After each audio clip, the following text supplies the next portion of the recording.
We shared last week that everybody needs to earn an instrument rating. Today we're going to talk about how to go beyond the ACS in that instrument rating. Hey everyone, Jason Schappert here of MzeroA.com, and you are listening to the Instrument Pilot podcast brought to you by our #1 rated online ground school. Visit groundschoolacademy.com to check it out. Honestly, I want you to take a free 2-week, no strings attached trial of that ground school, MzeroAtrial.com to check it out and learn more. Just would be honored to have you as a part of our Tuesday afternoon webinars, just spending time. It's not just here's a course and good luck. It is the mentorship. It is the community. There's such an aspect to it. Only a ground school member could explain to you what it's actually like in there. But we just create fans for life through there, and it's a outstanding community that the MzeroA Nation has created. We didn't have anything to do with it. We just made some great videos, and the MzeroA Nation took it from there. MzeroAtrial.com if you want to check that out and learn more. Today I want to chat with you for the Instrument Pilot podcast. Last week, I encouraged everybody on the private podcast that you need to become an instrument-rated pilot. I believe I ended it by saying there's no better way to keep yourself safe, your spouse, your son, your daughter, your best friend, whomever that may be that you fly with, brother, sister, to keep them, your co-pilots, safer than earning an instrument rating. Not just earning it though, earning it and abiding by it. Just because I've earned my instrument doesn't mean I go blazing through thunderstorms, I go shooting down to minimums. It doesn't mean any of those things. You all know me, and you know that even with my instrument rating and CFII and all ATP and all these different things I have, it doesn't intrigue me one bit to go flying in 2-3 Mike Zulu down to minimums. It doesn't intrigue me one bit. I will do it on the very rarest of occasions, usually for a video, usually with another pilot, and usually with what you don't see is all the prep behind the scenes of a lot of instrument approaches just to get at that level to be able to deliver it. And you'll notice that. You'll see I'm not paying attention to the cameras. I am just focused on flying this approach. And the most recent one was probably, it wasn't even to minimums, but flying into Hayward, leaving Hayward, flying into Livermore, California, for the AOPA flying with Wayne. Again, great. Actually, Wayne did all the flying. I got to just talk, and Wayne did a phenomenal job with that. But I want to share today a little bit on how we can go beyond the ACS. Remember the ACS, Airman Certification Standards? I had a check ride examiner explain it to me once. He was in reference to the PTS, but it's still the same, the truth is still the same, even though it's now the ACS, is that the ACS is the worst you can do and still become a pilot. It's the absolute worst you can do and still become a pilot. You know, when you say it that way, it's not very intriguing, is it? You go, wow, no one wants to get a 70% on their written test, do they? That does not intrigue me in the least bit. Would you go up to your passengers and go, hey, I did just enough to get by. Do you want to go fly in the clouds with me? I don't think they're going to end up saying yes to that proposition here.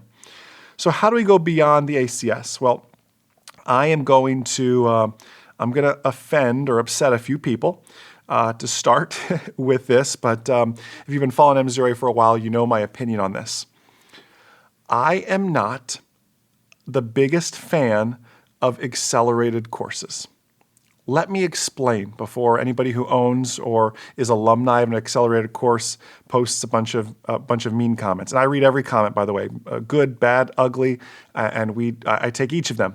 Some with a grain of salt, and some I like the good, constructive comments. Nasty ones I don't care for very much, but I like the good, constructive comments. So if you disagree with this, please, you can leave a good, constructive comment. That's not going to break my heart. I am not the biggest fan of accelerated courses. Allow me to elaborate. I believe that in some, not all, but in some accelerated courses, you are studying and prepared to do one thing, which is pass that check ride. Oftentimes, in my experience with accelerated courses, again, this isn't a general statement. This is my experience with some accelerated courses. You live your life in a bubble. You fly in somewhere perfect like Arizona where there's never any clouds. Everything is always flawless. You're there for 2 weeks. You fly every day. It's rote memorization. It's study, study, study. These are the approaches you're going to shoot on your check ride. Oh, by the way, here's the examiner. The examiner always asks this. It's almost like you have a gouge for things. They are prepping you to do one thing, which is pass the check ride. And here's where the fear comes in. There's nothing wrong with that. You get the check ride passed. And obviously you were to ACS guidelines, albeit maybe just barely, I don't know. Then you come back home from Arizona to a place like Florida, where we get nasty afternoon thunderstorms and towering cumulonimbus clouds and terrible radiation fog in the early morning and late evenings sometimes. And you think that just because you have your instrument rating, you can go shooting approaches down to minimums. And that is not the truth. Now, I realize there is very much a place for accelerated courses. Accelerated courses should not go anywhere. I believe there's a place for them. Let me tell you what I believe is the place for an accelerated course like an IFR course. I said last week in the private pilot course, I believe everybody should have their instrument rating. You may say to me, Jason, I'm a father, I'm a mother of 5, I work a full-time 9 to 5 job, I come home, then it's full-time parent. It is everything I can do just to get all 5 kids fed and in bed and up for school the next morning. There is no time for flight training, but I know I need my instrument rating because the one weekend a month that I am able to fly, I want to be that much safer. And I look at that person and say, I get it, I understand. Take your 2 weeks off that you get from your job or whatever it may be. And yes, if you want to commit it to aviation, I am all about that. Go commit it. Go knock out your accelerated course, get your instrument. However, I have one very strong stipulation. When you come back, you don't go flying in actual conditions. You don't even really file an instrument flight plan for that matter, unless you have a CFI on board. You come back and you need to do 3 or 4 actual IFR lessons with the CFII back home, in the airplane you're going to be flying in, etc. I'm okay with an accelerated course if that is your life circumstances or something similar, and you just need to get it done because you want it to make you a safer pilot. As long as you come back and realize you're going to need some remedial training perhaps. Just because you have the certificate in your hand doesn't mean you can go flying in the clouds and flying in thunderstorms. Do you understand? Maybe I'm just being like too much of a parent at this point, but that's my opinion. We're all allowed to have an opinion, right? Again, if you disagree, leave me a comment below. I am open to hearing that because I'm not saying don't do accelerated courses. I'm saying there's a place for accelerated courses. It is just not my preference. Again, my professional opinion. Because what I ultimately want you to do is I want you to get out there. I want you to get real world training. It's not just shooting 3 approaches into your home airport and calling it a day. That's not real world. I said in the private pilot podcast last week, it's not just flying out to the practice area doing steep turn, slow flight stalls and coming back, because you're not going to do that in the real world. In the real world, it's you and the spouse and the family pet, and you're going to the lake house or whatever it is, the mountain house, or you're just flying for vacation. That's what you're doing in the real world. Into new airports, over new terrain, seeing new people, new FBOs, possibly a new rental airplane if you rent or fly in a club. That's what I want you to prep for. That's what I want you to focus on is the real world applicability of this. So remember, you need 50 hours of PIC cross country time to even take your instrument check ride. Now, I want you to earn some of that beforehand. As I shared last week on the private podcast, it's advantageous to earn maybe about half of that beforehand before you start your training. Earn the rest in your instrument training. Don't do just the minimum IFR cross country.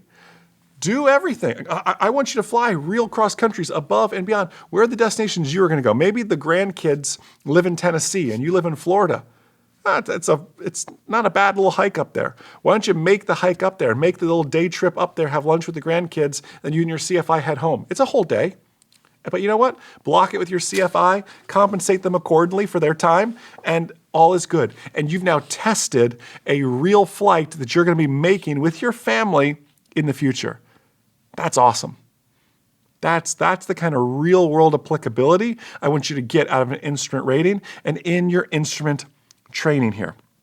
Make your lessons across country if you don't have those 50 hours yet, and get and earn that real world training. 2 more little things, and then I'll let you go. Simulated versus actual time. I did my entire instrument rating having never stuck my head in the clouds. It's embarrassing to admit.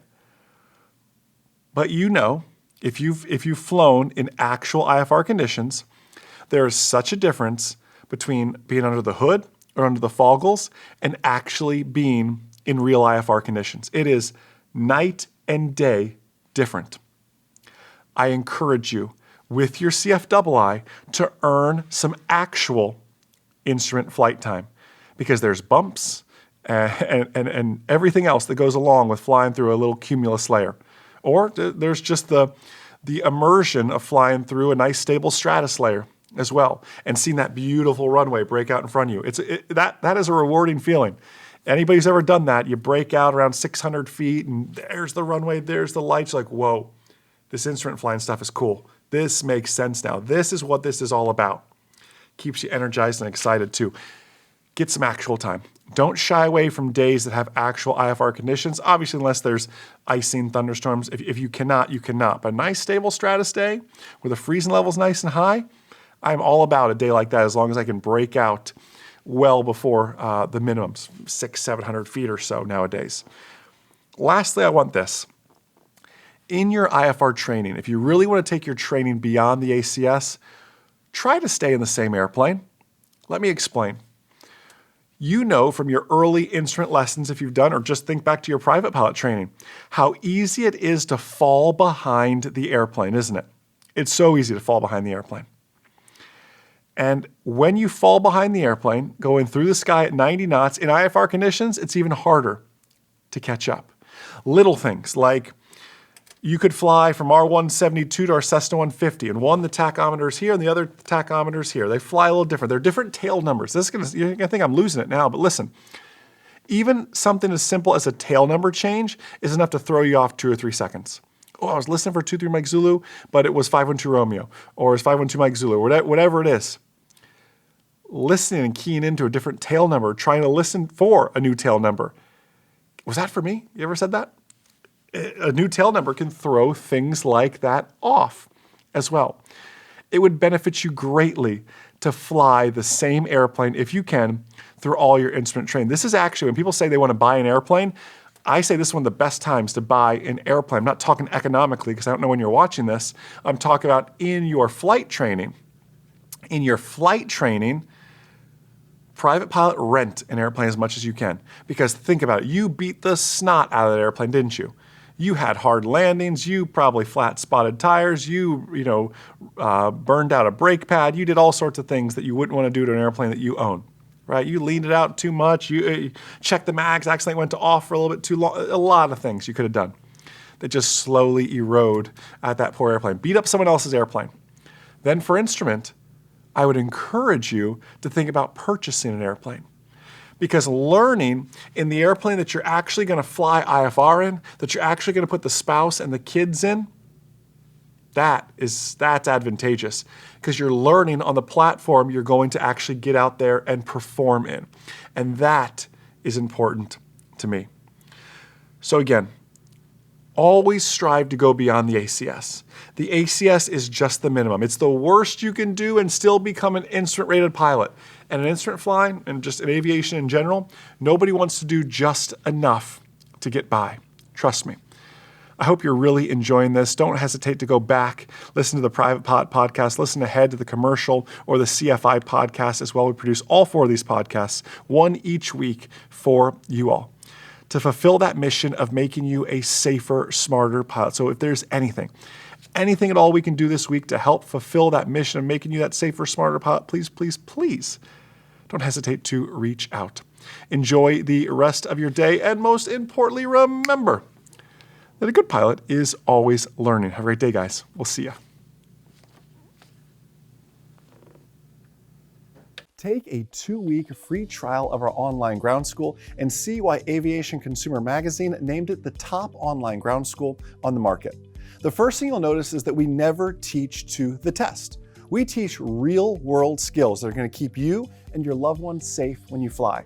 Now, it's because of this real-world teaching, you'll pass your knowledge test and your check ride with flying colors. With one membership, you get access to all our courses, plus weekly webinars with myself and this outstanding MzeroA.com team. It's really like an interactive TV show broadcast from our studio, where you get to interact with a team of CFIs. We also offer live support and email support to make sure you succeed. Now, one thing you'll notice is that MzeroA is like nothing else on the market. It is truly a flight training community geared towards making you a safer, smarter pilot, because a good pilot is always learning. It's much more than a slogan for us. It is truly a mission. So click below and take a 2-week, no strings attached trial of our top-rated private, instrument, commercial, and FOI courses. Once you join our flight training community, I promise you will never want to leave.